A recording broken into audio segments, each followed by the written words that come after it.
Everybody, this is Chef Reza. I'm going to show you how to make Mongolian stir fry. We're doing chicken today. Okay, so we got everything pretty much prepared already, and instead of using the wok today, I'm just going to use the frying pan because anybody can do it. I just got some wok oil.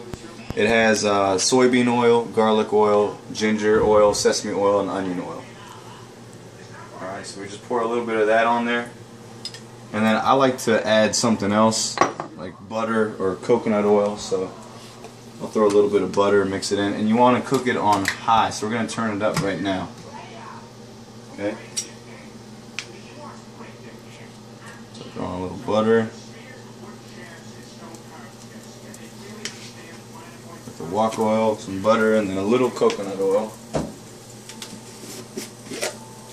I mean, you can use anything, you can use any kind of oil, but this kind of stuff I do just adds a little bit of nice flavor to it.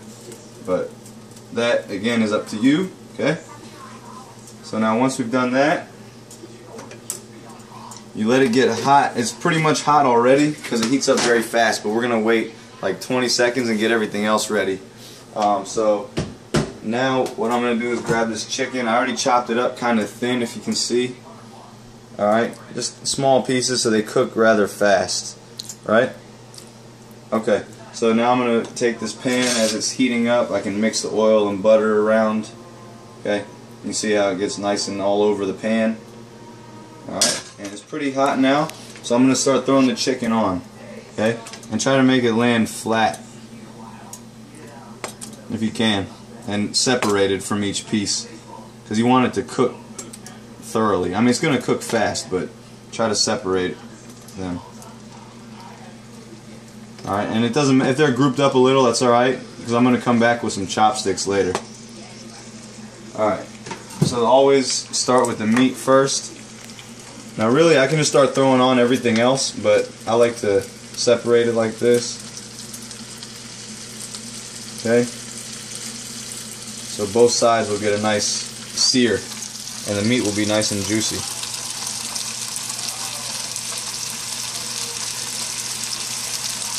Okay, you see it's already starting to cook pretty fast. And it's nice and thin, so it's going to cook really fast. And you know it'll be healthy and cooked all the way through. Alright, so as that's going,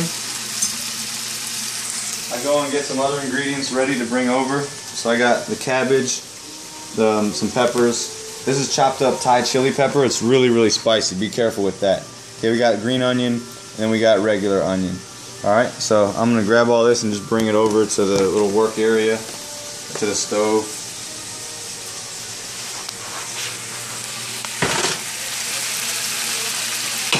I better put this away. Alright, so now you hear it sizzling pretty good. It's ready to flip. You got to be on it quick. Okay? And I like to first start by mixing it around and then just flipping it in the pan. Okay, be careful, don't burn yourself because the oil might splatter, but if you do the right kind of forward back motion, you won't get much feedback from the oil.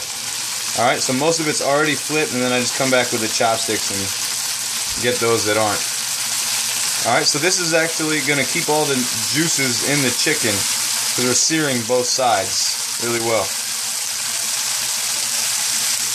Okay, so now you keep that on the bottom and you start throwing in your veggies. Okay, so I'll take the cabbage that I chopped up. We're almost out, but that's alright. I'll just start sprinkling it on. Okay, that's fine. And we take the carrots. In Mongolian barbecue, lots of carrots, lots of cabbage is good. Alright, and we got the orange pepper, red pepper. You see it's cooking fast, so I gotta speed up and get all these ingredients in there before, so I can throw the water in too. Some onion, and of course the super hot Thai chili. Okay, throw a little more onion in there. Alright, and then check it out, make sure the bottom's not burning. If it's starting to get there, you can take a little bit of water. Okay, I'm using a Brita water filter, but use whatever water you got, doesn't matter. Okay, and then I can start adding in the other ingredients that I want to put in, and not worrying about it having to burn on the bottom. Okay, I chopped up some celery the other day really fine, so I'm going to throw some of that in there too. Alright, you can get creative with it however you like. Just make sure you have cabbage and carrots, because that's pretty much standard for authentic Mongolian barbecue. Alright, and then here I just got some cilantro and parsley. Alright, right now I don't feel like chopping it up because I have this, I just prepared it, I washed it the other day, so I'm just gonna throw it in there by ripping it. Alright, and just dropping it in. Okay, now we got to add all the juices and spices. Okay, so we got some red wine vinegar, just kind of sprinkle it on. Okay, we got some chili oil, which is really good. Oops, I probably did too much. Oh well. Garlic powder. Get a nice coating on the top. A little onion powder. Just dust it on top lightly. Okay, this is organic cayenne. And again, I just like to cover the top lightly. Got some black pepper. Some ground turmeric. Important for anti-inflammatory properties. Okay. And of course some ginger. And again, you can cater to your liking, but this is how we like to do it. Alright, especially for those of you at energy cultivation who are trying to develop some strong energy. Dynamic chi. Alright, this is oregano. Alright, now I gotta grab soy sauce and a little bit of sesame oil. Okay? And of course lemon juice. And you guys can do fresh squeezed or whatever you like, okay? There's plenty of alternatives if you can't get some fresh lemons. You can just go to the store and get something like this. Alright. Looks good, right? It's getting there. Almost ready. We take some soy sauce. Sprinkle it. Of course, I got the 50% less sodium soy sauce, gluten-free. You know, whatever fits your diet, just get it in. Alright, and that's pretty much it, guys. Now I'm just going to mix it all nice and well.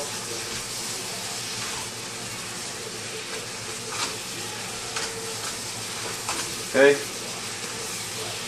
And there's still enough water on the bottom, so I don't really need to add more water. But if you need to, go ahead and do so. Alright. And cover it up. Okay. And after about a minute or two, not even, just like 30 seconds, you can turn the heat off and then just let the steam kind of cook in its own juices. The food will cook in the steam. And of course we got rice. So check it out. Oh. Alright, we just did white rice today. But I'm actually going to make something mixed with saffron. Okay, I got a container here with a little bit of saffron on the edges of it. So you can actually sprinkle fresh ground saffron in a cup and put some melted butter in there. But for the purpose of just getting it done right now, I already put butter and coconut oil in the rice. So I'm just going to add a little bit of water into this jar. And that's going to mend the saffron together. So I'm going to use hot water though. Okay? And of course you can just get it from a sink, or you can use a hot pot and get some boiling water, whatever you like. But this is going to help add some flavor to the rice and some nice healing properties. And of course, this beautiful color. So if you guys seen the yellow rice that I make, or some others make, and once the steam starts coming out strong like that, you see that? You can turn it off. Okay? And mix it up with the lid on. Okay? It's smelling really good already. Alright. And then with this, our saffron water, I just like to sprinkle it lightly over the rice. Okay? So pour it into a spoon and just lightly cover it. So you get this awesome like yellow color to it. And you don't want to do too much because then the rice will get soggy. I guess I'll make a video on how to make some really good rice. It's like not too sticky, still a little, has some texture to it, and you know, cooked all the way. I guess it's not that easy to make really good rice, but I mean it is if you know how to do it. So anyway, that's pretty much it, you guys. So we'll leave it at that. Thank you very much for watching. I hope you have fun cooking, and of course the next best part is always eating. So take your time, chew well, and come see our next video. Take care. Peace.